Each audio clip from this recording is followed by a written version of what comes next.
There's a pattern in history that repeats so precisely, so mechanically, that once you see it, you cannot unsee it. Every major empire that has ever existed has collapsed following the exact same sequence. Not similar. Identical. The Roman Empire, the Spanish Empire, the Ottoman Empire, the British Empire, all of them followed a script written not by historians but by the internal logic of imperial systems themselves. And right now, the United States is following that same script, line by line, scene by scene, but faster, much faster. What took Rome 3 centuries is happening in America in 3 decades. And the speed matters because it determines whether you have time to adapt or whether the collapse overtakes you before you realize it's begun. Let me show you the pattern. Let me show you how it worked in every empire that came before. And then let me show you where America is in that sequence right now. Because the script doesn't change. Only the speed does. And understanding which scene you're living through is the only way to navigate what comes next. The pattern has 5 stages. Not 4, not 6. Always 5. And every empire that has reached a certain size, a certain level of complexity, has moved through all 5 in sequence. No empire has ever skipped a stage. No empire has ever reversed direction once the sequence begins. This isn't pessimism. This is pattern recognition across 3,000 years of recorded history. The first stage is expansion. The empire grows. It conquers territory, controls trade routes, dominates its rivals. Resources flow inward. Wealth concentrates at the center. The military is powerful and victories come easily. During this phase, the empire believes itself invincible. Rome felt this way after defeating Carthage. Spain felt it after conquering the Americas. Britain felt it after Waterloo. America felt it after World War II. The expansion phase is intoxicating. The elites who manage the empire accumulate staggering wealth. The general population benefits too. Not equally, but enough to create widespread support for continued expansion. There's optimism, there's confidence, there's a shared belief that the empire represents progress, civilization, and order, and there's a dangerous assumption that this will continue indefinitely. But expansion always ends. Not because of external defeat, not usually, but because of the second stage. Overextension. The empire reaches the limit of its ability to control what it has conquered. The military is stretched across too many fronts. The cost of maintaining order in distant territories exceeds the revenue those territories generate. The trade routes that once enriched the center now require expensive protection.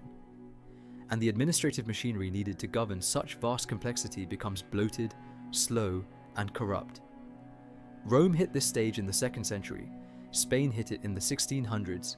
Britain hit it after World War I. America hit it in the 1990s. During overextension, the empire doesn't collapse. It continues to function. But the math stops working. Maintaining the empire costs more than the empire produces. So the elites who control the system face a choice. They can reduce commitments, pull back, simplify, or they can borrow. They can finance the gap between revenue and expenses with debt, and every empire chooses debt, every single one. Because pulling back means admitting limits. It means losing status. It means elites give up wealth and control.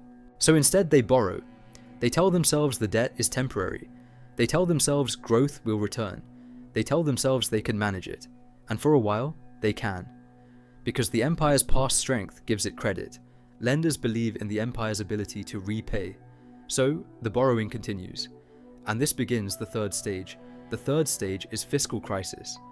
The debt grows faster than the economy. Interest payments consume an ever larger share of revenue. The empire must borrow more just to service existing debt. The elites implement austerity. They cut spending on infrastructure, on public services, on anything that doesn't directly maintain control. They raise taxes on the general population while protecting their own wealth through exemptions, loopholes, and offshore arrangements. The military remains funded because it's the only thing preventing external enemies and internal unrest from tearing the system apart. But everything else decays. Roads crumble, aqueducts break, ports silt up.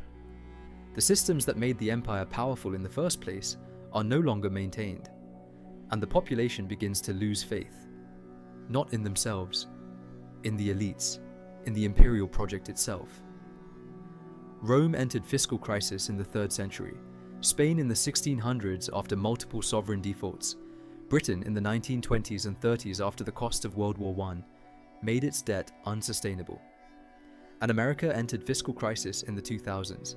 The national debt crossed 10 trillion in 2008, then 20 trillion in 2016, then 30 trillion in 2021. It's 38 trillion now. Interest payments alone are over 1 trillion per year. That's more than the defense budget, more than Medicare, and it's accelerating. The Congressional Budget Office projects 50 trillion by 2030.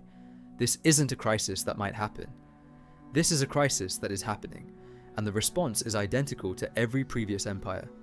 Borrow more, cut services, protect elite wealth, maintain the military, raise taxes on the middle class, and hope something changes before the system breaks. But nothing changes, because the 4th stage is inevitable once the 3rd begins.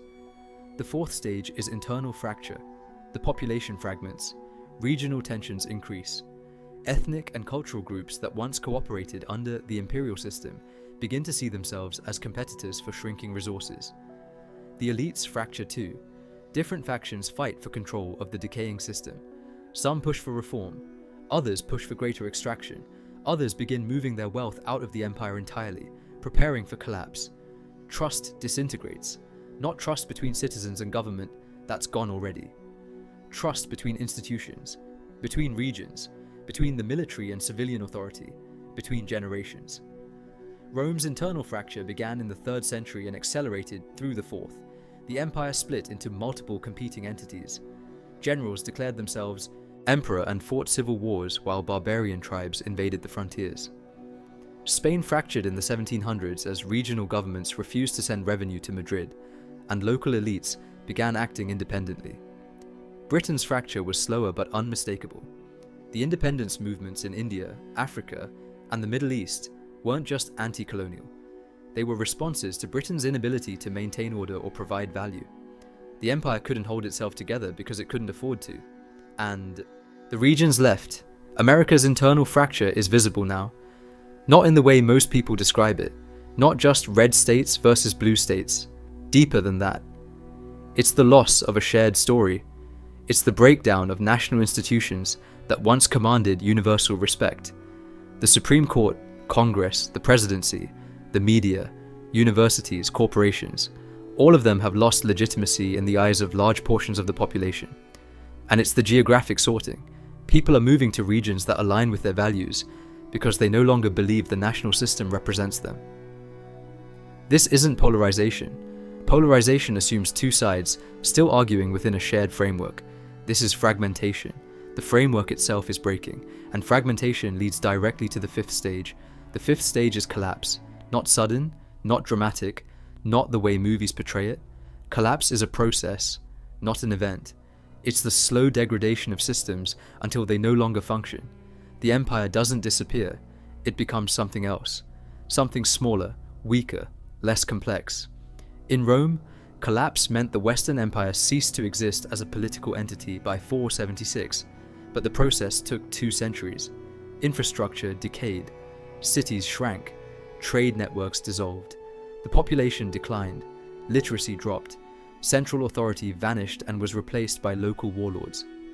For Spain, collapse meant losing its empire over the course of the 1800s and becoming a peripheral European power. For Britain, collapse meant losing India in 1947, losing Africa in the 1960s, and becoming a secondary power dependent on American protection. For America, collapse won't mean the country disappears. It means the imperial system that has defined American power since 1945 breaks down. The dollar loses its role as global reserve currency. The military can no longer project power in Europe, Asia, and the Middle East simultaneously. The federal government loses its ability to compel compliance from states.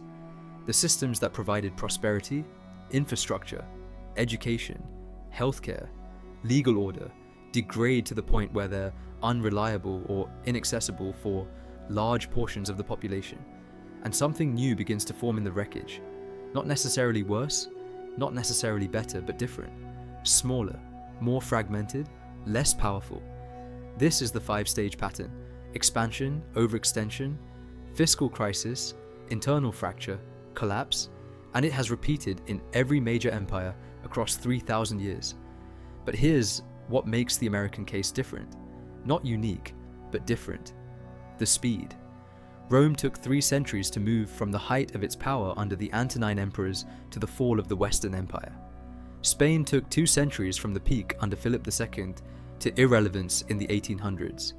Britain took about a century from Victorian dominance to post-imperial decline. America is moving through the same sequence in half the time.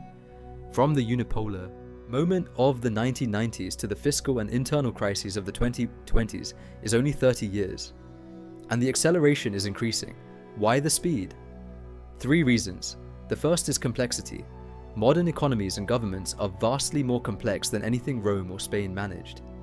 That complexity creates efficiency during the expansion phase, but it creates fragility during decline. When systems are tightly coupled, failures cascade faster. A supply chain disruption in one region affects the entire economy. And no political will to address any of it, because every solution requires elites to sacrifice wealth or populations to accept lower living standards. Neither will happen voluntarily. So the borrowing continues, the crisis deepens, and the trajectory is locked. The internal fracture is less quantifiable but more dangerous. Trust in institutions has collapsed. A 2023 Gallup poll showed confidence in Congress at 8%, confidence in the media at 16%, confidence in the Supreme Court at 25%. These aren't fluctuations, these are structural breaks. And geographic fracture is accelerating. States are ignoring federal authority on immigration, drug policy, gun laws, and voting procedures. Not as protest, as policy. The federal government lacks the capacity to enforce compliance, and states know it. This is how empires fracture, not through dramatic secession but through quiet non-compliance that becomes normalized over time. The 4th stage, internal fracture, leads to the 5th stage, collapse. Not because anyone wants it, but because systems under stress simplify. Complexity requires energy, resources, and coordination. When those are scarce, systems break into smaller, simpler components, and that process has already begun. Not in the complete breakdown of federal authority, not yet, but in the quiet devolution of power to states, cities, and private actors. The systems that will define post-imperial America are forming now inside the shell of the old system. And most people don't see it because they're focused on the national spectacle. Elections, scandals, political theatre, while the real transformation happens at the local and regional level. Here's what this means for you personally. And I want to be very clear about this because the goal here isn't to create fear, it's to create clarity. You are living through a historical process that has happened many times before. The script is known, the sequence is predictable, and your position in the sequence determines what actions are rational and what actions are delusional. If you believe America is still in the expansion phase, if you believe the system is fundamentally sound and current problems are temporary, then the rational action is to maximize participation in that system. Borrow heavily, invest in long-duration assets, assume continuity. But if you recognize that America is in the late fiscal crisis and early internal fracture stages, then the rational action is different. You reduce dependence on systems you cannot control. You build resilience at the local level. You diversify risk geographically and financially. You stop assuming the future will resemble the past. This isn't about pessimism or optimism. It's about alignment, aligning your behavior with the reality of the historical process you're living through. And the reality is this: the imperial system that has defined American life since 1945 is breaking down. Not because of any particular leader or party or policy, but because it has reached the stage in the pattern where breakdown is inevitable. The debt cannot be repaid. The overextension cannot be sustained. The internal fractures cannot be healed through politics. And the collapse, when it fully arrives, will not be a sudden event. It will be a decades-long process of systems simplifying, authority devolving, and complexity reducing. Some regions will navigate this better than others. Some institutions will adapt. A bank failure in one sector triggers contagion across the financial system within hours. The 2008 financial crisis demonstrated this. Lehman Brothers collapsed on a Monday. By Friday, the entire global financial system was on the edge of disintegration. In Rome, a financial crisis in one province might take years to affect the rest of the empire. In America, it takes hours. Complexity accelerates everything, including collapse. The second reason is debt. America's debt to GDP ratio is higher than any empire in history at a comparable stage of development. Rome never borrowed on the scale America has. Spain defaulted multiple times, but its debts were small compared to the size of its economy. Britain's debt peaked after World War II, but it had a captive empire to extract resources from during the repayment phase. America has neither the room to borrow more nor the captive resources to extract from. The debt is structural, it's built into the foundation of the monetary system itself, and servicing it requires ever more borrowing, which accelerates the fiscal crisis, which accelerates fragmentation. Debt doesn't just speed up the pattern, it makes reversal nearly impossible without a complete restructuring of the financial system. And restructuring at this scale has never happened without collapse. The third reason is information speed. In previous empires, the population didn't realize they were living through collapse until it was over. Romans in the 4th century didn't think their empire was falling. They thought they were experiencing a rough patch. Spanish elites in the 1700s believed Spain would recover its glory. British leaders in the 1950s still spoke of Britain as a great power even as the empire dissolved around them. The gap between elite perception and reality allowed the systems to continue functioning longer than they otherwise would have. People kept participating because they didn't know the script. But in America, everyone has access to the data. Debt levels, trade deficits, military costs, infrastructure grades, social trust surveys, all of it is public and updated in real time. The population knows the system is breaking, and that knowledge changes behavior. It accelerates capital flight. It reduces compliance. It increases fragmentation. When people know they're living through decline, they stop investing in the system and start preparing for what comes after. And that shift in behavior accelerates the decline itself. So the American empire is following the same script every empire has followed. But it's moving through the sequence faster than any empire in history. And that speed means the window for adaptation is shorter, much shorter. Now let me show you where America is in the sequence right now. Not where it was 10 years ago, not where it will be in 10 years, where it is right now, this year, this moment. Because understanding your position in the script is the only way to prepare for the next scene. America is in the late 3rd stage and early 4th stage simultaneously. It's in the advanced phase of fiscal crisis and the beginning phase of internal fracture. These stages overlap. They're not clean transitions, but both are undeniably underway. The fiscal crisis is quantifiable. 38 trillion in debt, $1 trillion per year in interest payments, chronic deficits regardless of which party controls government, crumbling infrastructure, underfunded pensions, collapsing social safety net. And the people who understand the pattern will have an advantage over those who don't.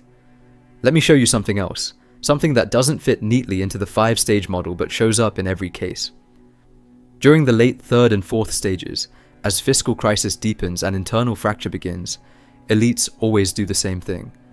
They extract. They don't try to save the system. They try to preserve their position within the system, or more often, prepare to preserve their wealth outside the system. You can see this in the behavior of Roman elites in the 4th and 5th centuries. They moved their wealth out of cities and into rural estates that could be defended privately. They stopped paying taxes to the central government and started funding local militias. They stopped thinking of themselves as Roman and started thinking of themselves as Gallic or Hispanic or African. The imperial identity dissolved and was replaced by regional identities that better match the new reality. You can see it in Spanish elites in the 1700s who moved their wealth into British and Dutch banks because they didn't trust the Spanish crown to avoid another default. You can see it in British elites in the mid-1900s who shifted their wealth into American assets as the British Empire dissolved. And you can see it in American elites right now. The wealthiest Americans are not increasing their investment in America. They're diversifying globally. They're buying property in New Zealand, Singapore, Portugal. They're acquiring second citizenships. They're moving assets into offshore structures. They're not doing this because they're unpatriotic. They're doing it because they recognize the pattern, and they're responding rationally to the stage of the sequence America is in. This creates a feedback loop. As elites extract, the system has fewer resources to address the fiscal crisis. That accelerates the crisis, which accelerates internal fracture, which leads to more elite extraction. It's a spiral, and once it begins, it doesn't stop until the system reaches a new equilibrium at a much lower level of complexity. Rome's new equilibrium was feudalism. Spain's was regional fragmentation. Britain's was post-imperial welfare state managed decline.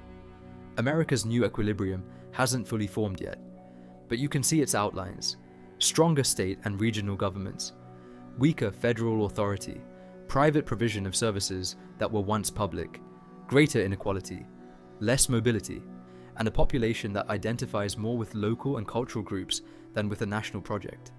Now, does this have to happen? Is this sequence inevitable? The honest answer is that no empire has ever reversed it once the fiscal crisis and internal fracture stages begin. Not one. But that doesn't mean it's cosmically predetermined. It means the structural forces that drive the pattern are extraordinarily difficult to overcome. Reversing the pattern would require elites to voluntarily sacrifice wealth and power to rebuild systems that benefit the population broadly rather than narrowly. It would require the population to accept lower living standards in the short term to rebuild long-term sustainability. It would require political leaders to make decisions that won't pay off within their lifetimes. And it would require all of this to happen simultaneously across a continent-sized nation with massive internal diversity and no external threat powerful enough to force unity. That combination has never occurred in history. Could it occur now?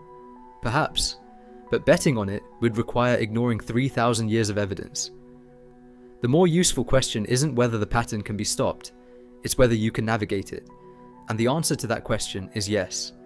Individuals and communities can navigate imperial collapse successfully. Many do.